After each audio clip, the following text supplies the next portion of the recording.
Capítulo 15. Valores da vida. Sua bússola pessoal. Nada de esplêndido jamais foi realizado, exceto por aqueles que ousaram acreditar que algo dentro deles era superior às circunstâncias. Bruce Barton. Coragem, determinação, perseverança, dedicação. Enquanto conduzia a tensa reunião em Dallas, Ross Perot via essas qualidades refletidas nos rostos dos homens que escolhera para uma extraordinária missão de resgate. Nos primeiros dias de 1979, a turbulência civil e histeria anti-americana elevavam-se para um auge febril no Irã. Apenas 2 dias antes, 2 executivos de Perot em Teherã haviam sido inexplicavelmente presos. A fiança fora fixada em $13 milhões.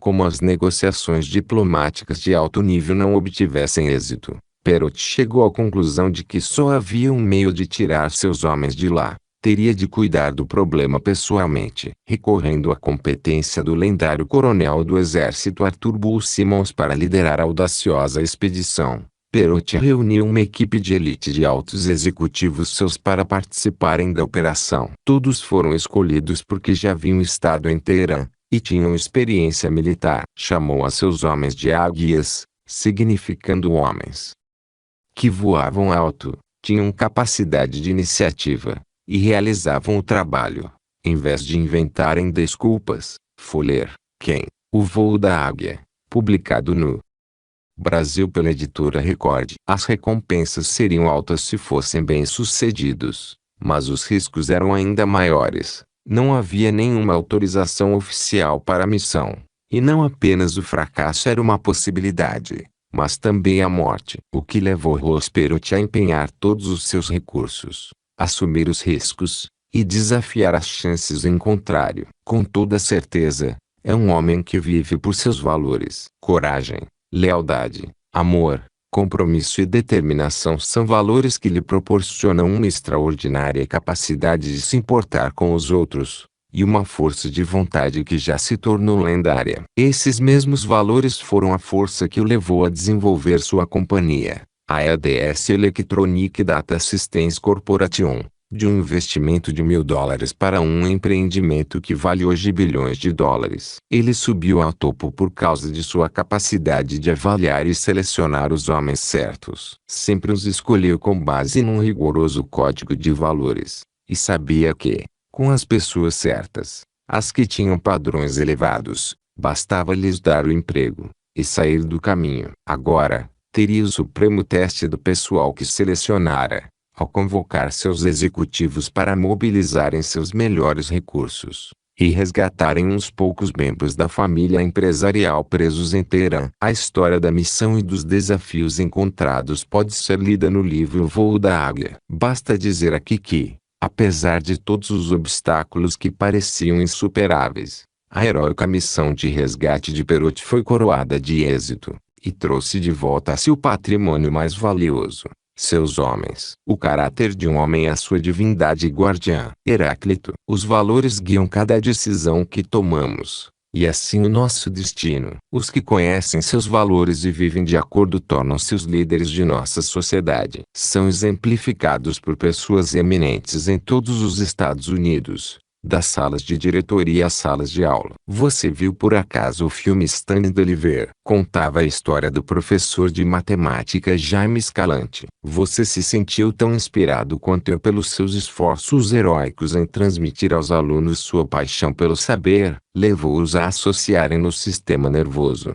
em seu nível mais profundo, um senso de orgulho pela capacidade de dominar informações que outros tinham certeza que nunca seriam capazes de aprender. Seu exemplo de empenho ilustrou para aqueles jovens o poder dos valores. Aprenderam com ele a disciplina, confiança, importância da equipe, flexibilidade e o poder da determinação absoluta. Ele não falava com aqueles garotos sobre o que deveriam fazer com suas vidas. Era uma demonstração ao vivo. Uma nova definição do que era possível.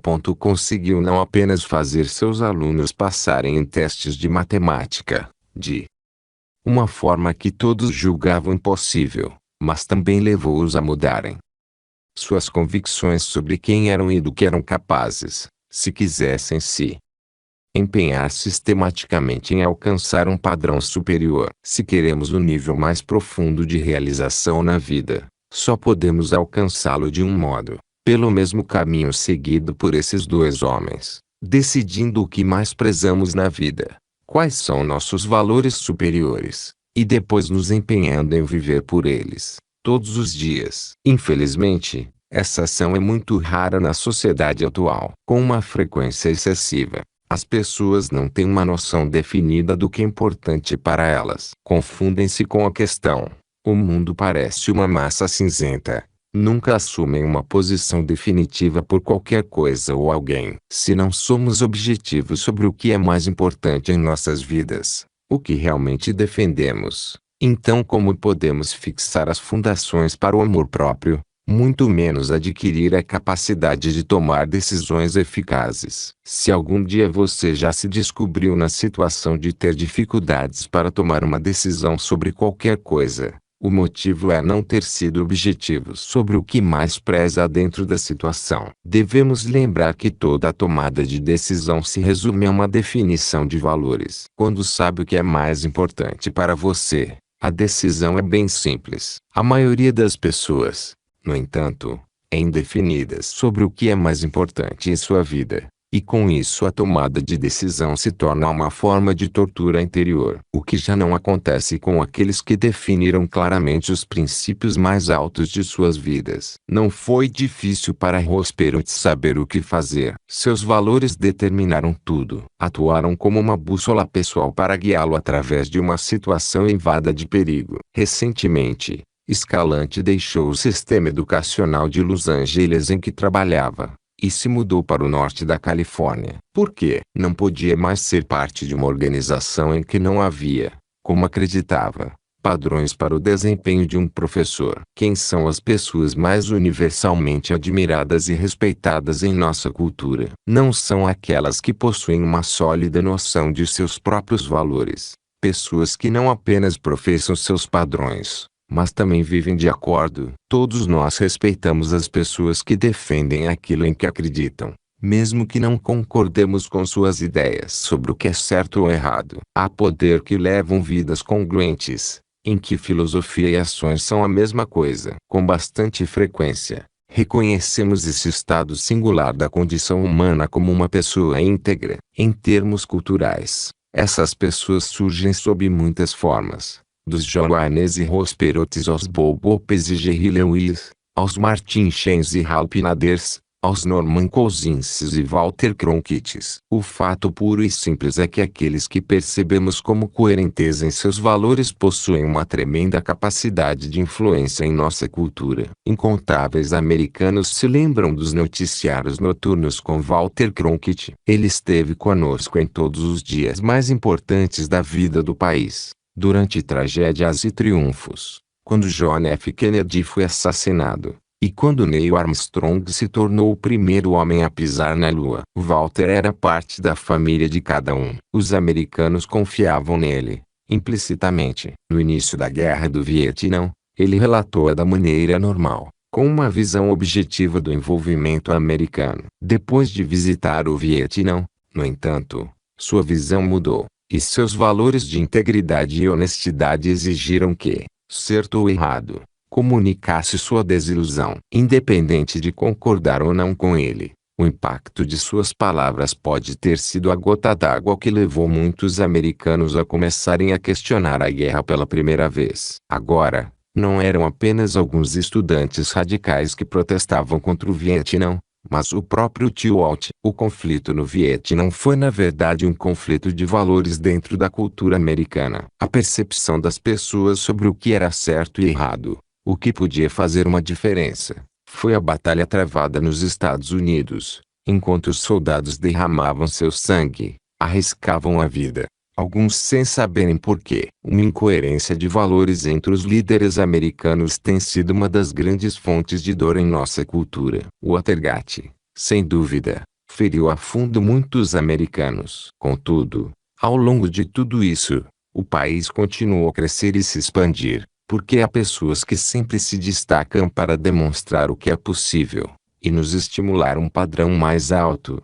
Quer seja Bob Geldof focalizando a atenção do mundo para a fome na África, ou Ed Roberts mobilizando as forças políticas necessárias para mudar a qualidade de vida dos fisicamente desafiados. Cada vez que um valor nasce, a existência assume um novo significado. Cada vez que um valor morre, uma parte desse significado desaparece. José Odicruti. Precisamos compreender que a direção de nossas vidas é controlada pela pressão magnética de nossos valores. São a força à nossa frente, sistematicamente nos levando a tomar decisões que criam o rumo e supremo destino de nossas vidas. Isso é verdade não apenas para nós, indivíduos, mas também para empresas, organizações, e a nação da qual somos parte. Não resta a menor dúvida de que os valores dos fundadores dos Estados Unidos moldaram o destino da nação. Os valores da liberdade, direito de opção,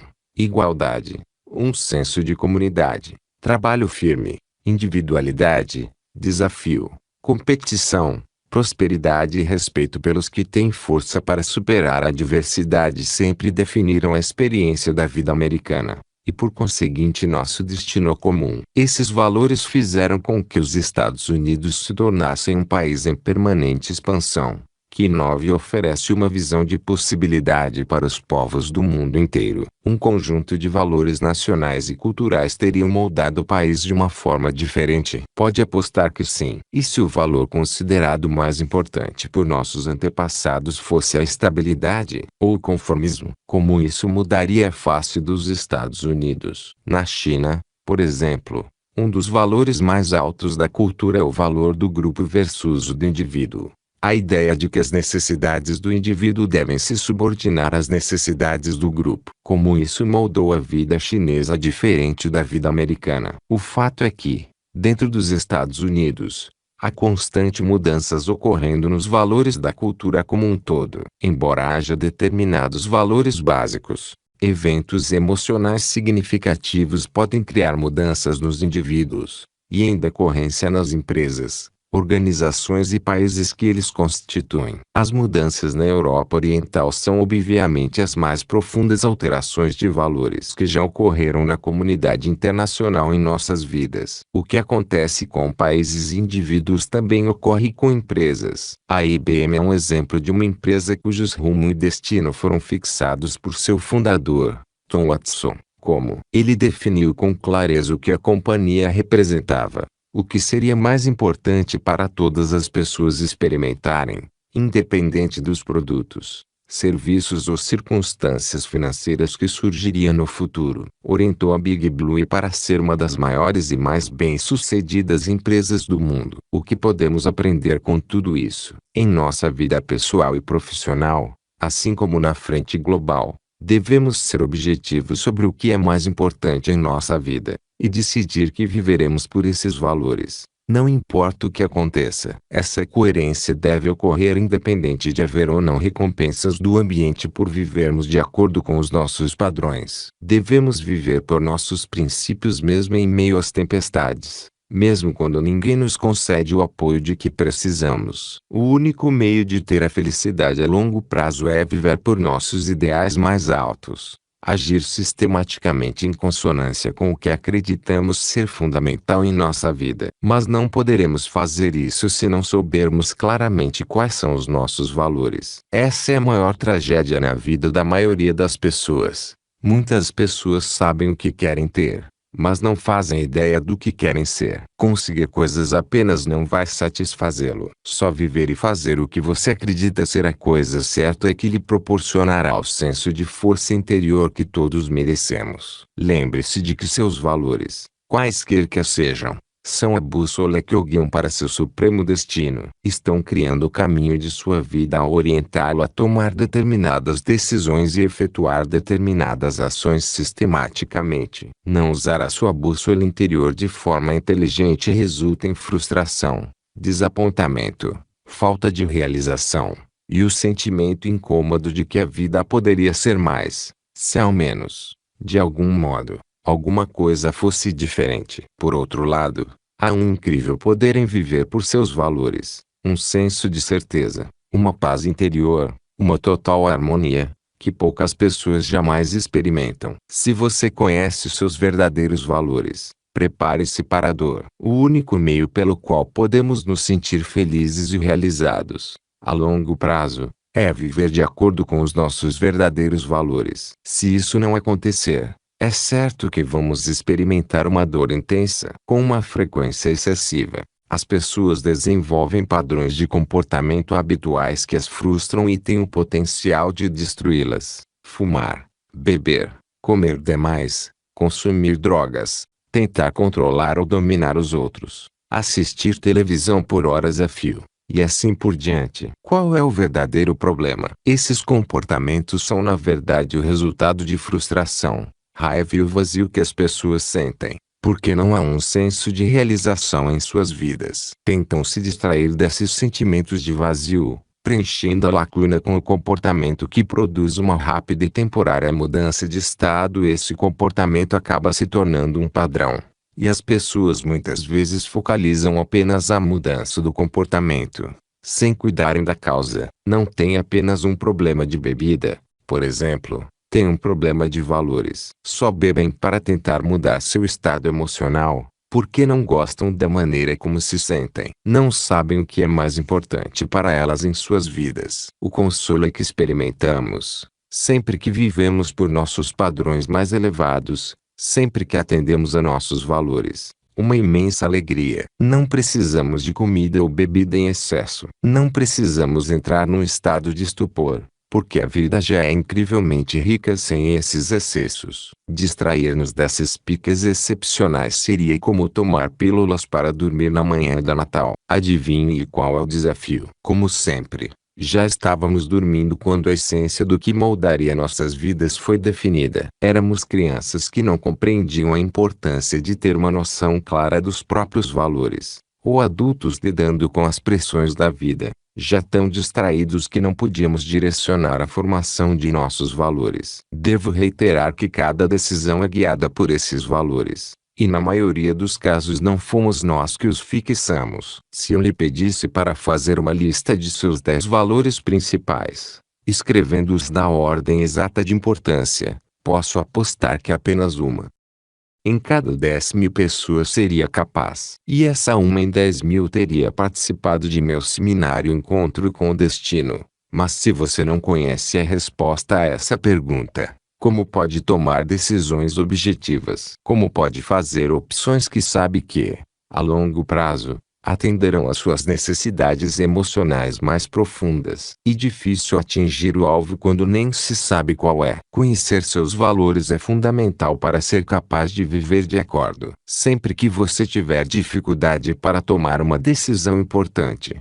pode ter certeza de que é o resultado da indefinição sobre seus valores. O que faria se lhe pedissem para se mudar para o outro lado do país, a fim de assumir um novo emprego? Se soubesse que haveria algum risco envolvido, mas a remuneração seria melhor, e o trabalho mais interessante, o que você faria? Sua resposta a essa pergunta dependerá do que é mais importante para você: o crescimento pessoal ou a segurança, a aventura ou o conforto. Mandei as crianças para a cama. Não quero que assistam essas porcarias. Por falar nisso, o que determina se você preza a aventura mais do que o conforto? Seus valores derivam de uma mistura de experiências, de condicionamento ao longo da vida, através da punição e recompensa. Seus pais lhe davam os parabéns e apoio quando fazia coisas que condiziam com os valores deles. E quando entrava em conflito com esses valores, era punido em termos físicos ou verbais, ou através da dor de ser ignorado. Seus professores também encorajavam e aplaudiam quando fazia coisas com que concordavam, e aplicavam formas similares de punição quando você violava suas posições mais arraigadas. Esse ciclo foi perpetuado por seus amigos e empregadores. Você copiou os valores de seus heróis, e talvez também alguns de anti-heróis. Hoje, novos fatores econômicos entram em cena. Com a maioria das famílias, tendo tanto o pai quanto a mãe trabalhando fora, não há mais o modelo tradicional de valores em casa. A lacuna foi preenchida por escolas, igrejas e, pelo lado menos agradável, a televisão. Na verdade, a televisão tornou-se a babá mais conveniente, A média das pessoas assistindo a programas 7 horas por dia. Estou sugerindo que a estrutura familiar tradicional é o único meio de criar filhos com valores fortes. Claro que não. Minha sugestão é que ensinemos aos filhos nossa filosofia de vida, sendo modelos vigorosos, conhecendo nossos valores e vivendo de acordo. O que são valores? Prezar alguma coisa significa atribuir-lhe importância. Qualquer coisa que você muito preza pode ser considerada um valor. Neste capítulo, estou me referindo especificamente aos valores da vida, as coisas que são mais importantes para você. Há dois tipos desses valores: os fins e os meios. Se eu lhe perguntar quais são as coisas a que dá mais valor, você pode responder amor, família, dinheiro. Desses, o amor é o valor final que está procurando. Em outras palavras, o estado emocional que deseja. Por outro lado, família e dinheiro são apenas valores que servem como meios. Em outras palavras, servem para você acionar os estados emocionais que realmente deseja. Se eu perguntar o que a família lhe dá, você pode responder amor, segurança, felicidade. O que de fato preza, os fins que procura, é amor, segurança e felicidade. O mesmo acontece com o dinheiro. Eu poderia perguntar o que o dinheiro realmente significa para você, o que lhe proporciona. Você poderia responder: liberdade, impacto, a capacidade de contribuir, um senso de segurança. Como pode perceber, o dinheiro é apenas um meio para alcançar um conjunto de valores muito mais profundos. Um conjunto de emoções que deseja experimentar numa base sistemática, ao longo de sua vida. O desafio na vida é que a maioria das pessoas não compreende muito bem a diferença entre valores meios e valores fins, e com isso experimenta muita dor. As pessoas tanto se empenham na busca dos valores meios que não alcançam seu verdadeiro desejo, os valores fins. Os valores fins são aqueles que o tornam realizado, fazem sua vida rica e compensadora. Um dos maiores desafios, a meu ver, é o fato das pessoas fixarem objetivos sem saberem o que realmente prezam na vida, e assim acabam indagando, ao alcançarem seus objetivos. Isso é tudo.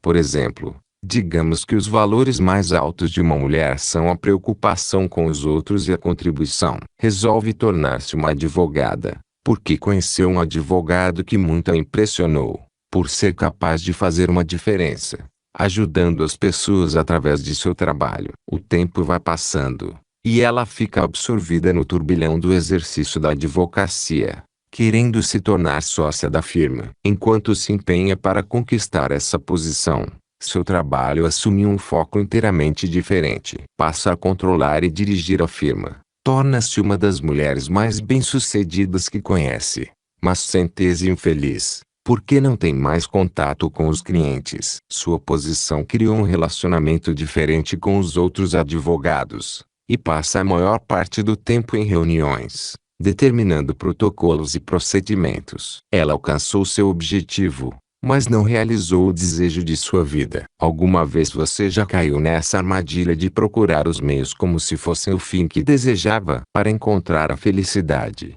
devemos conhecer a diferença e buscar sempre o fim. Valores atraentes. Embora seja absolutamente verdadeiro que somos sempre motivados a avançar para os estados emocionais agradáveis, também é verdade que prezamos algumas emoções mais do que outras. Por exemplo, quais são os estados emocionais que você mais aprecia na vida? Quais são as emoções que acha que lhe proporcionarão mais prazer? Amor ou sucesso? Liberdade ou intimidade? Aventura ou segurança? Eu chamo esses estados agradáveis que mais prezamos de valores atraentes, porque são os estados emocionais que tentaremos alcançar com mais empenho. Quais são alguns dos sentimentos mais importantes para você experimentar em sua vida, numa base sistemática? Quando essa pergunta é apresentada em seminários, os participantes invariavelmente respondem com palavras como amor 1, sublinhando sucesso 2, sublinhado liberdade 3, sublinhando intimidade 4, sublinhando segurança 5, sublinhado aventura 6, sublinhado poder 7, sublinhado paixão 8,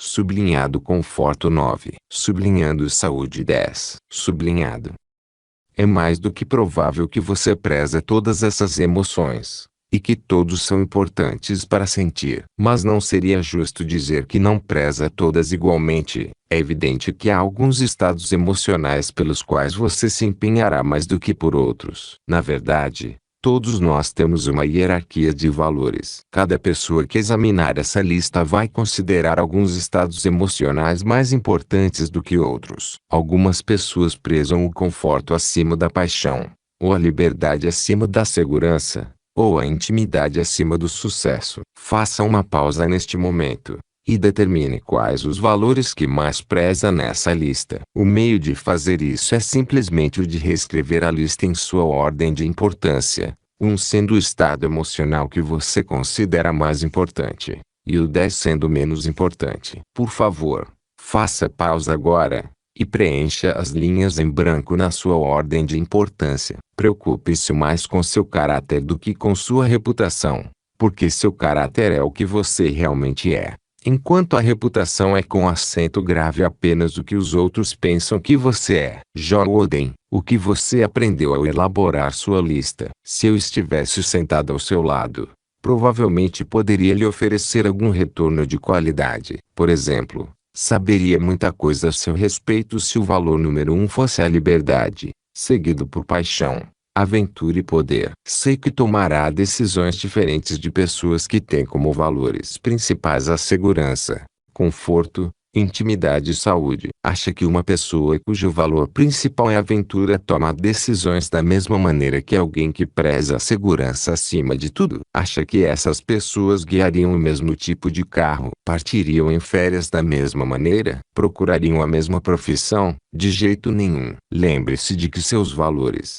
quaisquer que sejam, afetam a direção de sua vida. Todos aprendemos através da experiência de vida que determinadas emoções nos proporcionam mais prazer do que outras. Por exemplo, algumas pessoas aprenderam que o meio de ter as emoções mais agradáveis na vida é possuir um senso de controle, e por isso o buscam com um vigor inacreditável. Torna-se o foco dominante de todas as suas ações, determina com quem terão relacionamentos, e como viverão. Também os leva, como você pode muito bem imaginar, a se sentirem desconfortáveis em qualquer ambiente em que não estejam no comando. Por outro lado, algumas pessoas vinculam dura ideia de controle. O que desejam, mais do que qualquer outra coisa, é um senso de liberdade e aventura. Portanto, tomam decisões completamente diferentes. Outras obtêm o mesmo nível de prazer através de uma emoção diferente, a contribuição. Esse valor leva a pessoa a indagar sempre: o que posso dar? Como posso fazer uma diferença?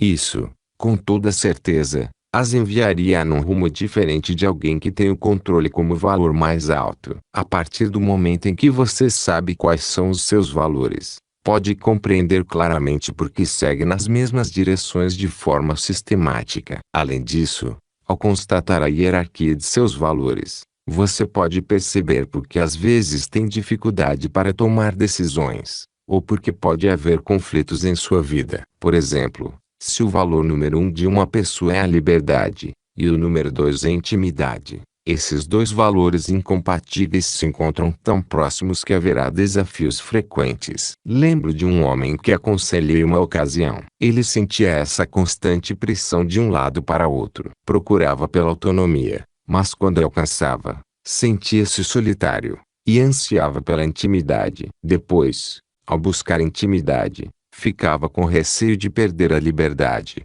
e por isso sabotava o relacionamento. Um relacionamento em particular foi suspenso e retomado várias vezes, enquanto ele oscilava entre esses dois valores. Depois que o ajudei a efetuar uma mudança simples em sua hierarquia de valores, o relacionamento e sua vida mudaram imediatamente. A mudança de prioridades produz poder. O conhecimento de seus valores ajuda a ter mais lucidez sobre os motivos por que faz o que faz, e como pode viver de um modo mais coerente. Mas o conhecimento dos valores dos outros também é importante. Não seria valioso conhecer os valores de alguém com quem mantém um relacionamento, ou de um associado profissional? Conhecer os valores de uma pessoa oferece uma indicação de sua bússola pessoal, e permite a percepção da maneira como tomar uma decisão. O conhecimento de sua hierarquia também é absolutamente essencial, porque seus valores principais são os que lhe proporcionarão o maior prazer. O que você realmente deseja,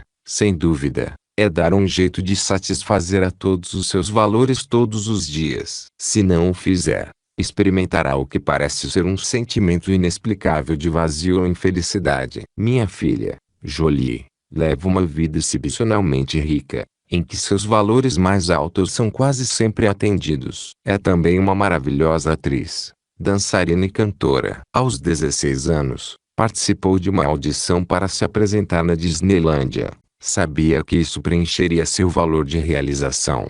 Se conseguisse, por mais incrível que possa parecer, superou outras 700 moças, e conquistou um papel no desfile da luz elétrica no famoso parque de diversões. No início, Jolie ficou extasiada. Nós também, assim como seus amigos, ficamos deliciados e orgulhosos, e com frequência íamos até lá nos fins de semana para assistir a seu desempenho. O trabalho, porém, era muito cansativo. Jolie tinha de se apresentar também todas as noites por semana, além dos fins de semana, e a escola ainda não entrara nas férias de verão. Tinha de ir de San Diego a Orange County de tarde, no período de tráfego mais intenso, ensaiar e se apresentar por várias horas, voltava para casa de madrugada, e se levantava cedo na manhã seguinte para ir à escola. Como você pode muito bem imaginar, a viagem e as longas horas de trabalho logo transformaram a experiência numa terrível provação,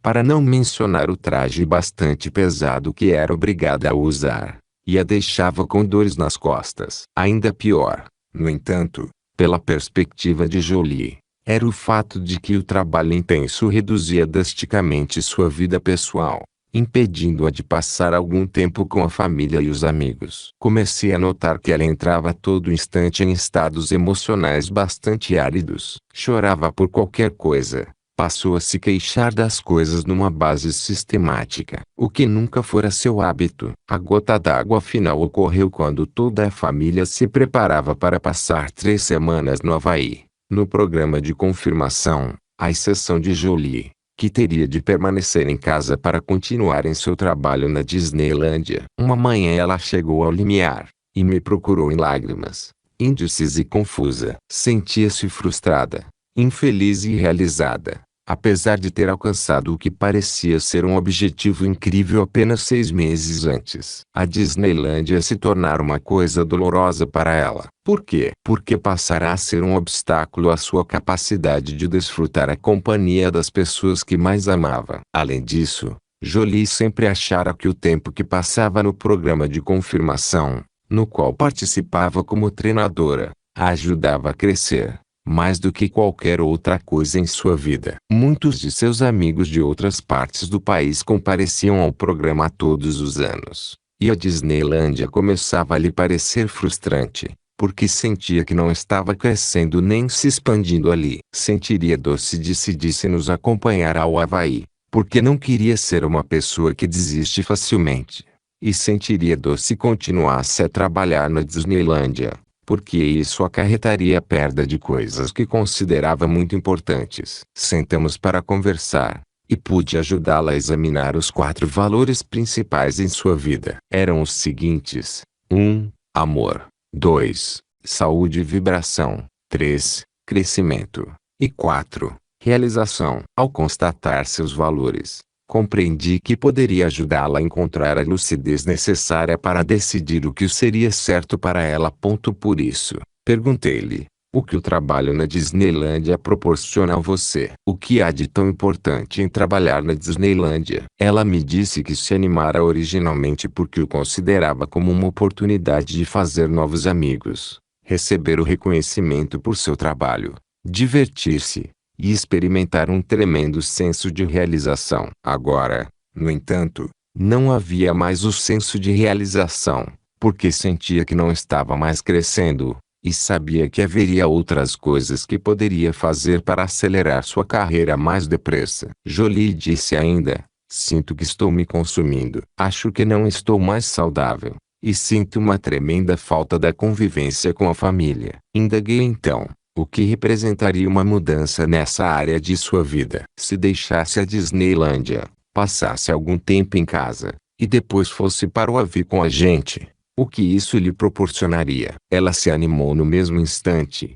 sorriu, e disse: teria mais tempo para ficar com vocês. Poderia me encontrar mais com meu namorado. Iria me sentir livre outra vez. Poderia descansar um pouco, e depois voltar a fazer ginástica, para recuperar a forma. Voltaria a tirar boas notas na escola. Poderia encontrar outros meios de crescer e me realizar. Eu seria feliz. Sua resposta para o que fazer era óbvia. A fonte de sua infelicidade também era evidente. Antes de começar a trabalhar na Disneylândia, ela estava realizando seus 3 valores principais. Sentia-se amada, era muito saudável, e tinha certeza de que estava crescendo. Por isso, saiu em busca do valor seguinte em sua lista: a realização. Ao fazer isso, no entanto, criou um ambiente em que tinha a realização, mas carecia dos outros 3 valores principais. Essa é uma experiência muito comum. Todos precisamos compreender que devemos primeiro satisfazer nossos valores mais altos, os que têm a mais absoluta prioridade. E devemos lembrar também que há sempre um meio de realizar todos os nossos valores simultaneamente, e que não podemos nos contentar com menos. Ainda restava um derradeiro obstáculo para a decisão de Jolie. Ela também vinculava a dor a deixar a Disneylândia. Uma das coisas que mais evitava na vida era desistir de algo porque se empenhava. Com toda certeza, eu contribuíra para essa posição, pois acredito que nada jamais é alcançado por aqueles que desistem quando as coisas se tornam difíceis. Assim, ela encarava a sua saída da Disneylândia como uma desistência. Assegurei-lhe que tomar uma decisão de viver de acordo com seus valores não é uma desistência, assim como a persistência tola não é uma virtude. Eu seria a primeira pessoa a insistir para que ela continuasse, se achasse que estava desistindo só porque o trabalho era árduo demais. Mas não era o caso, e ofereci-lhe a oportunidade de converter a transição num presente para outra pessoa, dizendo: Jolie, pode imaginar como você se sentiria se fosse a segunda colocada, e de repente a vencedora resolvesse se afastar, dando-lhe uma chance de entrar no desfile. Por que não dar esse presente a alguém? Como a definição de amor para Jolie é contribuição, a sugestão se ligava a seu valor mais elevado. Ela deixou de vincular dor a deixar a Disneylândia, e passou a vincular prazer à decisão. Ela nunca esqueceu essa lição sobre valores. E o mais estimulante foi que encontrou um novo meio de satisfazer a todos os seus valores, que começou a encaminhá-la com mais precisão na direção de seus objetivos. Não apenas passou a experimentar mais diversão e felicidade, mas pouco depois obteve seu primeiro emprego, numa produção do Starlight Theater, em San Diego. Lições de dor. Assim como há emoções que desejamos experimentar porque são agradáveis, e é por isso que sempre nos encaminhamos para elas, também temos uma lista de emoções que faríamos quase que qualquer coisa para nos afastarmos. No início da carreira, quando eu começava a desenvolver minha primeira empresa, experimentava uma tremenda frustração por ter de viajar tanto e tentar dirigir os negócios ao mesmo tempo. Em determinada ocasião, parecia que uma pessoa que me representava não agira com uma honestidade absoluta. Quando se lida, como ocorre comigo, com centenas de milhares de pessoas, e literalmente milhares de acertos de negócios, a lei das probabilidades indicava que umas poucas pessoas tentarão se aproveitar de você. Infelizmente, são essas que tendem a se destacar em nossa mente, em vez das centenas ou mesmo milhares que superam em muito as nossas melhores expectativas. Em decorrência dessa situação tão dolorosa, procurei um novo executivo, um homem que eu achasse que poderia dirigir minha companhia da melhor forma possível. Armado com meu novo instrumento, a capacidade de conhecer os valores de alguém, perguntei a cada um dos candidatos: qual é a coisa mais importante para você em sua vida? Alguns responderam coisas como sucesso, realização, ou ser o melhor. Mas um homem usou a palavra mágica: honestidade. Não aceitei apenas por sua palavra. Claro que falei com diversas pessoas com as quais ele trabalhara. Todas confirmaram que ele era mesmo muito honesto, e que às vezes podia até pôr de lado as próprias necessidades, Se houvesse uma questão de integridade, pensei, esse é o tipo de homem que quero que me represente.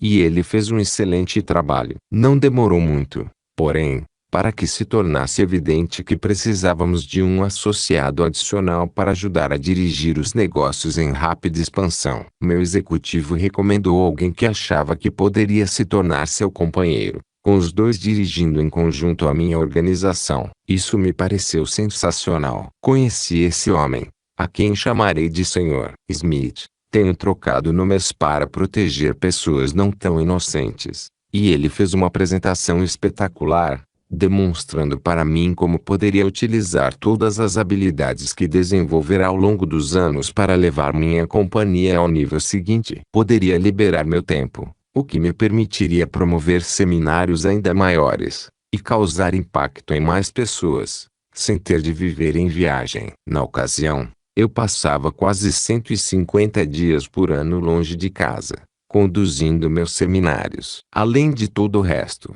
ele não queria ser remunerado até produzir resultados. Parecia quase bom demais para ser verdade. O Sr. Smith e meu honesto executivo dirigiriam a companhia. 1 ano e meio depois, despertei para descobrir que era mesmo bom demais para ser verdade. É verdade que meus seminários haviam se tornado maiores, mas agora eu passava quase 270 dias por ano viajando. Minha eficácia e impacto haviam aumentado. Ajudava mais pessoas do que em qualquer outra ocasião anterior, mas subitamente fui informado de que devia $758.000, depois de ter dado mais do que jamais tivera em toda a minha vida. Como era possível? Bem, a administração é tudo, tanto nas empresas como em nossas vidas. E era evidente que eu não tinha os administradores certos. Pior ainda, o Sr. Smith, ao longo daqueles 18 meses, se apropriara de mais de $250 milhões de nossos cofres. Tinha uma casa nova, um carro novo. E eu presumira que comprara tudo graças às suas outras atividades profissionais. Puxa, foi uma surpresa e tanto. Dizer que fiquei furioso ou arrasadas por essa experiência seria, sem dúvida, usar o vocabulário transformacional para reduzir a intensidade de meus sentimentos. As metáforas que usei na ocasião foram coisas como eu me sentia apunhalado pelas costas e ele tentou assassinar meu primogênito. O que acha disso como intensidade emocional? Contudo, o que mais me deixou perplexo foi o fato de meu executivo honesto ter testemunhado tudo aquilo, sem me alertar para o que estava acontecendo, pois ele sabia de tudo o que ocorria. Foi nessa ocasião que comecei a compreender que as pessoas não apenas procuram o prazer, mas também se afastam da dor. Meu executivo honesto tentara me dizer que estava preocupado com seu colega. Procurara-me logo depois que eu passara 3 meses consecutivos em viagem. No meu primeiro dia em casa,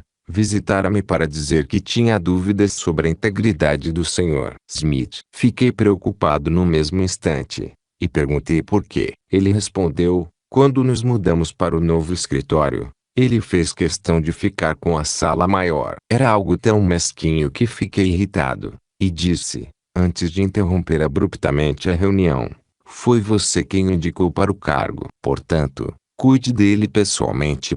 Eu deveria ter compreendido naquele dia que causara dor a esse homem quando ele tentava me transmitir uma informação. Em meu estado de exaustão e estresse, não fui capaz de avaliar o significado mais profundo do que vinha acontecendo. Como se isso já não fosse bastante ruim, meu executivo honesto tornou a me procurar para dar um retorno similar. Declarei que ele não estava sendo totalmente honesto ao falar comigo.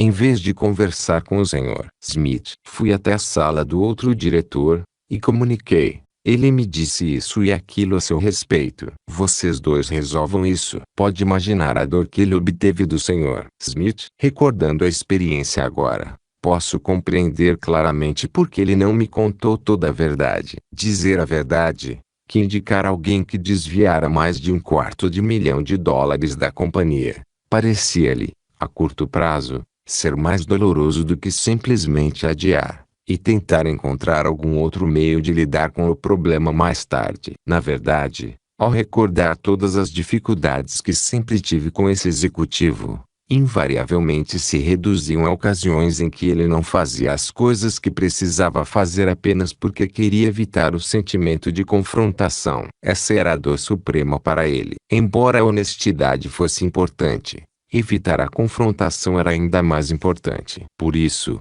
nada me comunicou e racionalizou que estava sendo honesto, porque eu nunca lhe perguntei se o Sr. Smith desviava dinheiro da empresa. Se eu tivesse indagado, ele responderia. Por mais furioso que a situação me deixasse, e por mais dolorosa em termos financeiros e emocionais, proporcionou-me uma das mais valiosas lições de minha vida, porque me ofereceu uma das peças finais no quebra-cabeça para a compreensão do comportamento humano. Compreender essas duas forças gêmeas de dor e prazer ajudou-me não apenas a exercer uma influência positiva sobre mim mesmo e minha família, mas também sobre pessoas no mundo inteiro, com maior precisão. Valores repelentes. Devemos lembrar, portanto, que em qualquer momento em que tomamos uma decisão sobre o que fazemos, o cérebro primeiro avalia se essa ação pode levar a estados de prazer ou dor. O cérebro está sempre pesando as alternativas, a fim de determinar o impacto,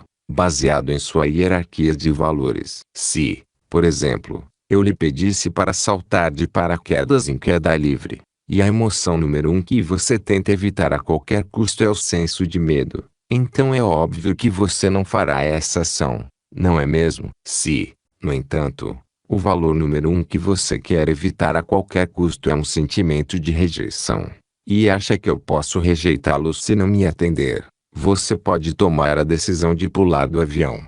Apesar do seu medo, os níveis relativos de dor que associamos a certas emoções afetarão todas as nossas decisões. Quais são algumas das emoções que você acha mais importante evitar, numa base sistemática? Muitas vezes, quando faço essa pergunta às pessoas nos seminários, a lista apresentada é mais ou menos a seguinte: rejeição 1, sublinhado raiva 2, sublinhado frustração 3, sublinhando solidão 4, sublinhando depressão 5, sublinhado fracasso 6, sublinhando humilhação 7, sublinhado culpa 8, sublinhando seria justo dizer que todas essas emoções são estados que você gostaria de evitar ter de sentir? Claro, porque são dolorosos. Não seria verdade dizer também que pode querer evitar todas essas emoções, mas algumas são mais dolorosas para você do que outras. Que você possui também uma hierarquia de valores repelentes. Que valor na lista anterior seria o que mais evitaria ter de sentir? Rejeição,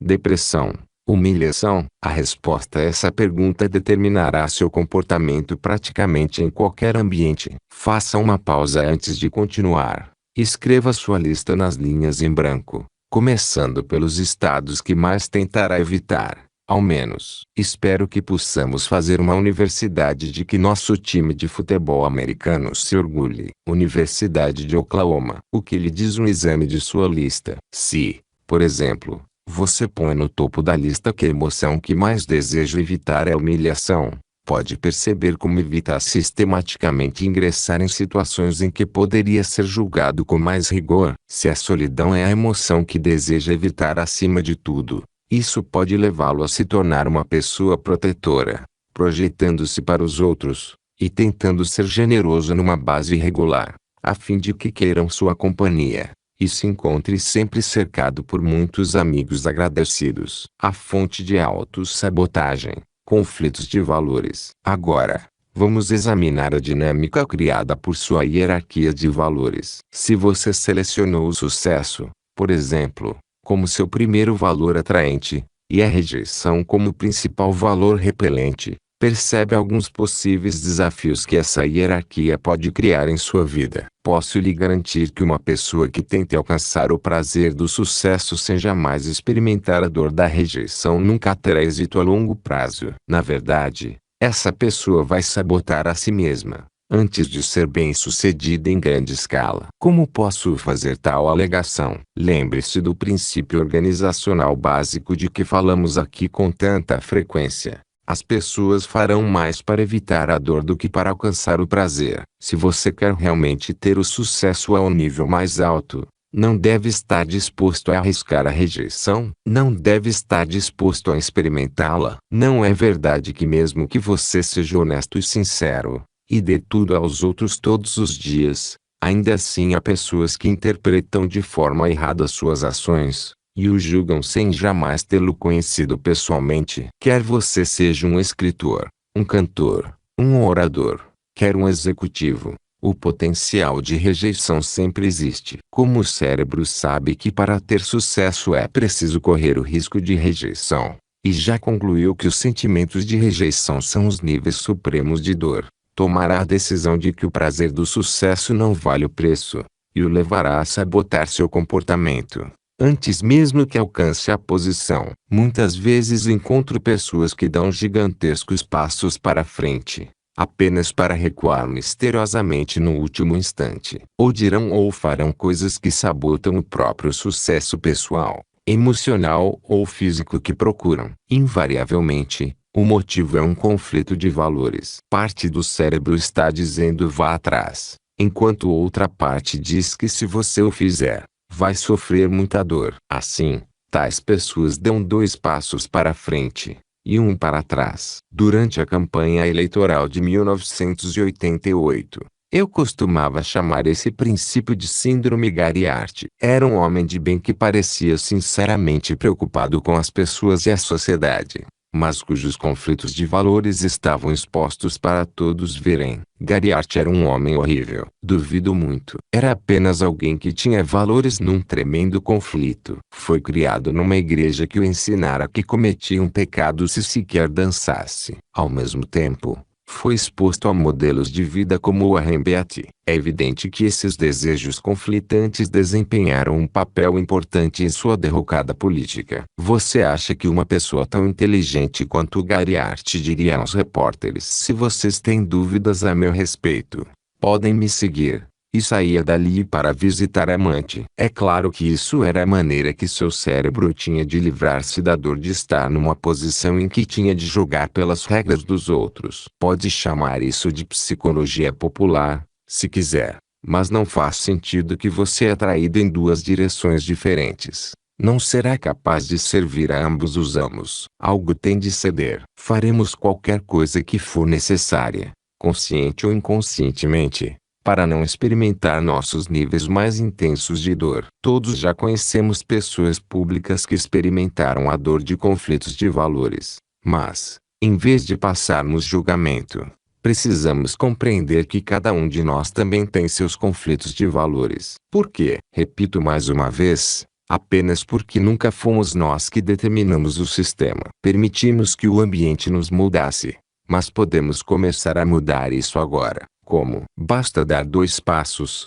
O passo 1 é adquirir a noção de seus valores atuais, a fim de compreender por que você faz o que faz, quais são os estados emocionais para os quais é atraído, e quais são os estados de que se sente repelido. Ao analisar suas listas lado a lado, você será capaz de ter uma compreensão da força que está criando seu presente e futuro. Passo 2. Você pode então tomar decisões conscientes sobre que valores deseja viver, a fim de moldar a qualidade de vida e o destino que realmente deseja e merece. Como descobrir seus atuais valores? Vamos começar. Você já fez suas listas de valores, em ordem hierárquica, baseadas nas que eu apresentei. O que precisa fazer agora é começar de novo, fazendo suas próprias listas. Tudo o que tem de fazer para descobrir seus valores é responder a uma pergunta simples: o que é mais importante para mim na vida? Pense bem antes de responder. É paz de espírito, impacto, amor? Agora, ponha seus valores em ordem, do mais ao menos importante. Tire um momento para fazer isso agora. O que a União Europeia é mais importante na vida para mim? Quando criei a minha primeira lista de valores atraentes, foi isto o que escrevi, na ordem em que me ocorreu. Minha antiga lista de valores atraentes: paixão, amor, liberdade, contribuição, ser capaz, crescimento, realização, felicidade, diversão, saúde e criatividade. Ao analisar minha lista, compreendi por que fazia o que fazia. Era um indivíduo intenso, por todas as descrições. Tinha um temperamento explosivo, Considerava isso como minha paixão, meu amor pela família e amigos, assim como o desejo de partilhar em seminários, eram evidentes. Minha vontade era libertar as pessoas, e achava que se libertasse os que se encontravam ao meu redor, e lhes desse uma contribuição, haveria de sentir que era capaz de fazer qualquer coisa. Eu cresceria e me realizaria, teria diversão, seria saudável e criativo. O conhecimento de minha lista de valores ajudou-me a persistir no caminho, de uma forma coerente com o que era mais importante para mim. Durante anos, experimentei o maior senso de congruência em minha vida. Mas logo eu faria outra definição que transformaria a qualidade de minha vida para sempre. Mude seus valores, e mude sua vida. Depois de minha experiência com o infame Sr. Smith, fui a Fiji para escapar de tudo. Precisava recuperar o equilíbrio emocional, e adquirir alguma perspectiva e objetividade sobre a situação. Mais importante ainda, precisava decidir o que faria, e como promover uma reviravolta. Na primeira noite, antes de dormir, fiz a mim mesmo uma pergunta muito importante. Em vez de por que tudo isso me aconteceu, formulei uma pergunta melhor. Qual é a fonte de todo o comportamento humano? O que leva as pessoas a fazerem o que fazem? Quando acordei, às 8 horas da manhã seguinte, senti um turbilhão de ideias aflorando em minha cabeça. Peguei minha agenda, e comecei a escrever sem parar, sentado na cabana principal. As pessoas entraram e saíram durante o dia inteiro, e continuei a escrever, das 8 da manhã às 6:30 da tarde. Meu braço estava doído, os dedos dormentes. Não estava apenas pensando calmamente e escrevendo. As ideias literalmente explodiam dentro de mim. A partir desse rio impetuoso de ideias, projetei as tecnologias do Destinote, e uma boa parte da ciência do condicionamento neuroassociativo. Quando peguei as anotações para revisá-las, no entanto, não consegui ler uma só palavra. Mas as ideias e sentimentos estavam arraigados dentro de mim. Percebi imediatamente o potencial do que criara. Um programa que podia ajudar as pessoas a reformularem as prioridades de vida de seu sistema nervoso, permitindo redirecionar o processo de como pensar, como sentir, e o que fazer em quase todas as áreas de suas vidas. Passei a pensar no que aconteceria se, em vez de apenas ensinar às pessoas quais eram seus valores e esclarecê-los, levasse as pessoas a selecionar ou reformular conscientemente a ordem e conteúdo de seu sistema hierárquico de valores. E se eu pegasse alguém cujo valor número 1 fosse a segurança, e tivesse como valor número 15 a aventura, e trocasse a ordem, não apenas em termos intelectuais, mas de tal forma que a aventura se tornasse a maior prioridade em seu sistema nervoso. Que tipo de mudança você acha que isso poderia promover na vida de alguém? Uma pequena mudança, ou uma grande? Mas seria possível. Concluí que a melhor pessoa para testar a possibilidade era eu mesmo. É claro. Examinei minha lista de valores. A princípio, pensei, meus valores são sensacionais. Adoro meus valores. Afinal, isso é quem eu sou. Mas lembrei a mim mesmo que não somos nossos valores. Somos muito mais que nossos valores. Aqueles valores não eram o resultado de opções inteligentes e um plano mestre. O que eu consegui até agora fora apenas descobrir que prioridades estavam condicionadas em minha vida, e escolher conscientemente viver de acordo com o sistema de dor e prazer para o qual me programara. Mas se eu fosse realmente projetar minha vida, se quisesse criar um conjunto de valores que moldariam o destino supremo que desejavam, o que eles precisariam ser? Não o fizemos nem do céu nem da terra, nem mortal nem imortal, para que possa, com o livre-arbítrio e com honra, como se fosse o criador de si mesmo, moldar sua vida em qualquer forma que preferir. Pelo julgamento de sua alma, você tem o poder de renascer nas formas superiores, que são divinas. Discurso de Deus Adão, na oração sobre a dignidade do homem,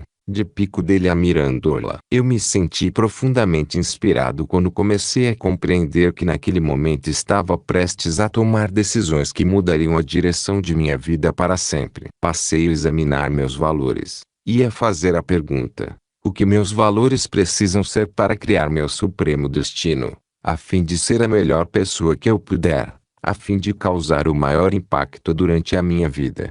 Pensei, os valores que tenho neste momento estão me ajudando. Mas logo pensei também, que outros valores precisaria acrescentar. Constatei que uma das coisas que não estava na minha lista era a inteligência. Claro que eu era uma pessoa inteligente, mas não fizera de ser inteligente uma prioridade tão alta quanto ser apaixonado. Na verdade, em minha paixão, eu fizera algumas opções bem estúpidas. Inclusive quem seria meu executivo. Concluí que se não convertesse a inteligência em uma prioridade consciente de meu sistema nervoso, isto é, se não aprendesse a tirar um momento ou dois para avaliar conscientemente com antecedência as consequências de minha tomada de decisão, continuaria a fracassar, sem alcançar meus desejos mais profundos. Não havia agora a menor dúvida de que a inteligência precisava ser colocada no alto da minha lista. Descobri em seguida uma série adicional de valores a acrescentar, e decidi onde precisavam entrar em minha hierarquia. Depois, fiz uma pergunta que nunca formulara antes: que valores devo eliminar de minha lista para alcançar meu destino supremo? Comecei a compreender que pelo foco constante em como ser livre, eu estava perdendo a liberdade de que já desfrutava. Compreendi que não havia qualquer possibilidade de ser mais livre do que já era naquele momento. Talvez meus sentimentos fossem diferentes se eu vivesse num país em que não existissem as opções que tenho nos Estados Unidos. Para mim, no entanto, não há possibilidade de ter mais liberdade do que já desfruto hoje. Por isso, decidi retirá-la de minha lista, e não mais me preocupar. Foi espantosa a liberdade que experimentei ao retirar a liberdade de minha lista. Em seguida, passei a avaliar cada valor individualmente. Quanto ao mérito, comecei a perguntar: que benefício ao ter este valor nesta posição em minha lista? Analisei primeiro a paixão, e indaguei: que benefício tenho por colocar a paixão aqui? Pensei: proporciona-me ímpeto, excitamento, energia e o poder de causar impacto nas pessoas, de modo positivo. Torna a minha vida suculenta. Depois, fiz uma pergunta que me assustou um pouco. Uma pergunta que nunca formulara antes: o que pode ter me custado a inclusão da paixão no topo de minha lista? Nesse momento, a resposta tornou-se óbvia. Eu acabara de voltar de um seminário em Denver, onde me sentira, pela primeira vez em anos, muito doente. A saúde sempre figurava na minha lista de valores. Era importante, mas não estava nos primeiros lugares da lista. Diga-se de passagem que você sempre considera importante qualquer coisa que tem na sua lista de valores, porque há centenas de coisas que poderiam estar incluídas e não estão. Mas minha ideia de saúde era comer direito. Não fazia exercícios, e não descansava o suficiente. Finalmente, meu corpo começava a ceder, sob a minha constante demanda de energia limitada. Lembrei-me que naquele dia, quando senti que não tinha saúde, exigi o máximo de mim, e realizei o seminário assim mesmo. Mas não me sentia apaixonado, não me sentia amando. Não sentia que podia causar algum impacto. Comecei a compreender que ter a paixão como valor mais alto na minha lista me levaria a me consumir, com potencial de custar o próprio destino que eu procurava. Acabei formulando a última pergunta: em que ordem meus valores precisam estar para que eu alcance meu destino supremo? Não o que é importante para mim, mas sim o que eles precisam ser. Ao iniciar esse processo, minha lista começou a evoluir, a se tornar a seguinte: minha nova lista de valores atraentes: saúde, vitalidade, amor, ternura, inteligência, alegria, honestidade, paixão, gratidão, diversão, felicidade, fazer uma diferença, aprender, crescer, realizar, ser o melhor, investir, contribuição, criatividade. Essas mudanças podem parecer sutis para você, mas foram profundas no impacto emocional que me causaram. A simples criação dessa nova lista de prioridades de vida acarretou em alguns momentos muita luta e um medo intenso. É bem provável que o mais difícil tenha sido a mudança da ordem entre realização e felicidade. Se você está lembrado, em minha lista anterior eu tinha de sentir paixão, amor, liberdade, contribuição, ser capaz, crescimento e realização, com ser feliz numa prioridade baixa. Comecei a pensar: o que aconteceria se eu tornasse a felicidade uma prioridade? O que aconteceria se eu a tornasse uma prioridade maior do que a realização? Para ser sincero, essa foi outra pergunta que me incutiu medo. Pensei, se for fácil para mim me sentir feliz, talvez eu perca o ímpeto. Talvez não queira mais realizar. Talvez não queira causar o mesmo impacto. Talvez não contribua tanto para as outras pessoas. Afinal, eu vinculava minha identidade à capacidade de fazer uma diferença. Levei quase 2 horas para tomar a decisão de optar pelo que me parecia melhor. E decidi me fazer o feliz. Que absurdo! Mas depois de trabalhar com dezenas de milhares de pessoas no encontro com o destino, a maioria das quais seria considerada como grandes realizadoras, posso garantir que esse é um dos maiores medos que elas têm. Geralmente receiam perder seu poder ou ímpeto se antes se sentirem felizes. Estou aqui para lhe dizer que o que aconteceu em minha vida foi que, em vez de realizar para ser feliz, comecei a ser feliz por realizar. E a diferença na qualidade de minha vida é tão profunda que não dá para descrever em palavras.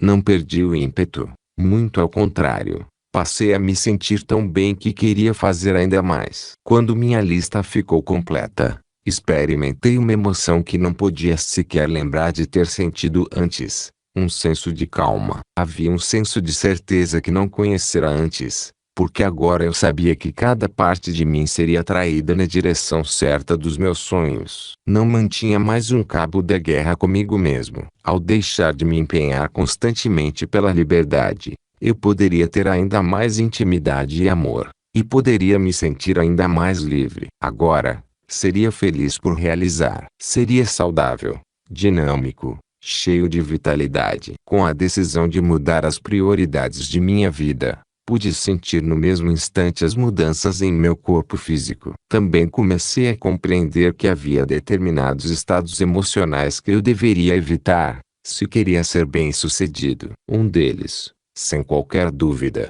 era a preocupação. Eu me sentia arrasado, física e emocionalmente, pela dor de tentar imaginar como faria para manter minha companhia em funcionamento, com todas as portas abertas. Na ocasião, eu acreditava que se ficasse preocupado, poderia me tornar mais motivado, mas descobri que a preocupação me deixava menos fértil. Por isso, decidi que não poderia mais me preocupar. Teria um interesse legítimo, mas passaria a focalizar, o que era mais importante, as ações que efetuaria para fazer com que tudo desse certo. Depois que decidi que a preocupação angustiante destruiria meu destino, passei a evitá-la a qualquer custo. Obviamente, tornou-se uma emoção muito dolorosa para que me entregasse a ela. Comecei a formular uma lista de repelentes. Voei de volta aos Estados Unidos, depois de projetar meu destino. Puxa, que surpresa para meus amigos e associados. No primeiro dia no escritório,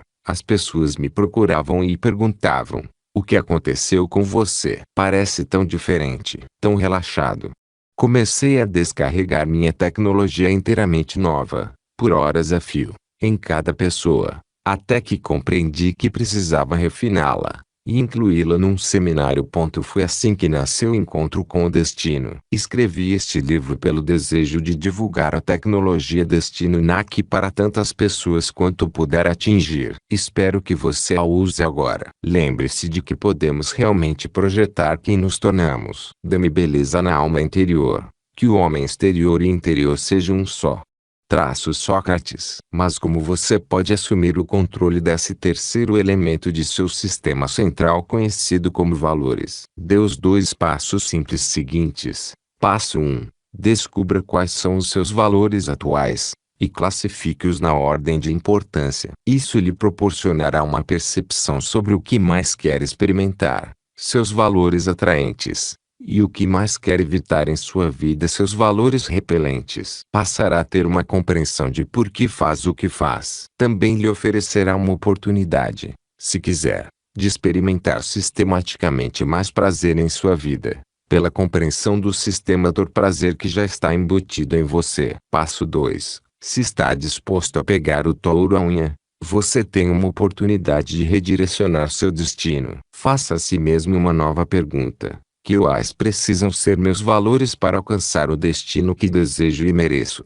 Faça uma lista. Ponha-os na ordem. Verifique de que valores pode querer se livrar, e que valores pode acrescentar. a fim de criar a qualidade de vida que deseja. Você pode estar especulando, mas, afinal, qual é o meu destino? Se esbarrar nisso, volte ao capítulo 12. Nele, perguntei que tipo de pessoa você teria de ser para alcançar tudo o que deseja. A fim de ser essa pessoa, quais precisariam ser seus valores? Que valores você precisaria acrescentar ou eliminar? Por exemplo, como sua capacidade de lidar com o medo, frustração e rejeição seria afetada pela decisão de colocar a coragem no alto de sua lista de valores atraentes? Ou qual poderia ser o impacto de conceder uma alta prioridade à jovialidade? Poderia lhe permitir ter mais diversão na vida, talvez desfrutar todas as experiências à medida que surgirem, tornar-se mais chegado aos seus filhos, e ser para eles mais do que apenas um provedor. O que você realizou ao criar sua nova lista de valores não é apenas um aglomerado de palavras num pedaço de papel. A resposta é sim, se você não se condicionar a usá-los como sua nova bússola. Se o fizer, no entanto, eles se tornam a sólida fundação de cada decisão que você tomar. É difícil apresentar neste livro toda a gama de instrumentos de condicionamento que uso em seminários, mas deixe-me lembrá-lo do poder da alavanca. Muitas pessoas que participaram do encontro com o destino afixam seus valores em posições proeminentes no trabalho, em casa, em qualquer lugar em que serão vistos por pessoas que os farão se aterem a esse padrão novo e superior. Portanto, use o mesmo tipo de alavanca para fortalecer seu compromisso com os novos valores. Na próxima vez em que se descobrir gritando com as crianças, talvez alguém que o ame possa se aproximar e dizer: a compaixão não é o valor número 1 em sua lista. Eu toco o futuro, eu ensino. Traço anônimo. Observar as pessoas assumirem o controle de suas hierarquias de valores no encontro com o destino é tão compensador por causa do enorme contraste entre como eram na manhã de sexta-feira e quem se tornaram na noite de domingo. À medida que as transformações ocorrem, surge a magia. Lembro de um homem que foi arrastado pela esposa para o programa e não queria estar ali. Ao começarmos a conversar sobre valores e a possibilidade de efetuar mudanças nessa área, ele proclamou: não preciso mudar nenhum dos meus valores. Seu valor número 1, diga-se de passagem, era a liberdade. Ele resistia à ideia de ser forçado a mudar qualquer coisa em sua vida que não quisesse alterar. Tornou-se uma questão de controle, enquanto ele se recusava com firmeza a promover qualquer mudança. Acabei lhe dizendo: sei que você não precisa fazer qualquer mudança. Também sei que é livre. Assim, tenho certeza que é livre para acrescentar uns poucos valores. Que valores poderiam ser úteis para você acrescentar, a fim de aumentar a qualidade de sua vida, e talvez mesmo causar impacto em seu destino supremo? Depois de pensar por um momento, ele respondeu: talvez flexibilidade pudesse ser um bom valor a acrescentar. A audiência aplaudiu. Isso é ótimo, declarei. Em que lugar de sua lista poria flexibilidade? Começamos de baixo e fomos subindo, e acabou sendo o valor número 4 em sua lista. No momento em que o homem decidiu que esse era mesmo o lugar certo para seu novo valor, outro participante, um quiroprático, que estava sentado logo atrás dele, indagou: vocês viram isso? Era tão evidente que várias outras pessoas na sala também haviam notado. A fisiologia do homem começara a mudar literalmente diante de nossos olhos. À medida que ele absorvia a flexibilidade em seu sistema de valores, toda a sua postura pareceu relaxar, tornar-se mais descontraída. Ele sentou na cadeira de uma maneira diferente, e parecia respirar com muito mais liberdade. Até mesmo a expressão mudou, os músculos do rosto liberando a tensão. Com a flexibilidade como uma nova prioridade, o sistema nervoso obviamente receberá a mensagem. Há outros valores que você gostaria de acrescentar à sua lista? Indaguei em seguida. O homem pensou por um momento. Talvez. Perdão. Havia um tom de indagação em sua voz. O grupo desatou a rir. Ali estavam que começara eriçado em hostilidade e tensão, e agora completar uma volta de 180 graus. Enquanto ele calculava como incluir o perdão em sua hierarquia de valores, foi maravilhoso observar as mudanças adicionais que ocorreram em sua postura, respiração, músculos faciais e gestos. Durante o resto do fim de semana, as pessoas continuaram espantadas com as drásticas mudanças promovidas por dois simples acréscimos aos seus valores. Ele falava com mais suavidade na voz. O rosto parecia se abrir com mais expressão, e se relacionava com as pessoas de uma forma como nunca acontecera antes. Agora, 3 anos mais tarde, a liberdade nem mesmo consta de sua lista, e sua intimidade com a esposa se expandiu a um ponto extraordinário. Somos aquilo que fazemos repetidamente. Aristóteles. A vida sempre encontra um meio de testar o compromisso que temos com nossos valores. Meu teste ocorreu quando embarcava num avião. E lá estava o ilustre Sr. Smith. Sentia raiva e hostilidade aflorarem, com uma intensidade como não experimentara durante 2 anos. Basicamente porque não o vira. Ele entrou apressado no avião, e foi sentar lá no fundo. Ao me instalar em meu lugar, sabendo que ele se encontrava por trás de mim, as perguntas surgiam em disparada na minha cabeça. O que eu deveria fazer? Deveria confrontá-lo? Deveria apenas me aproximar, parar na sua frente, e fitá-lo sem falar nada, até que ele se contorcesse em aflição? Não me orgulho dessas perguntas. Mas como a honestidade é um dos meus valores mais altos, não posso deixar de relatar o que realmente pensei. Logo, no entanto, os valores guiaram minhas ações. Porque abri minha agenda para anotar alguma coisa, e deparei com minhas hierarquias de valores, colocadas bem na frente. Lá no alto estava escrito que o mais importante na vida para mim é ser amoroso e afetuoso.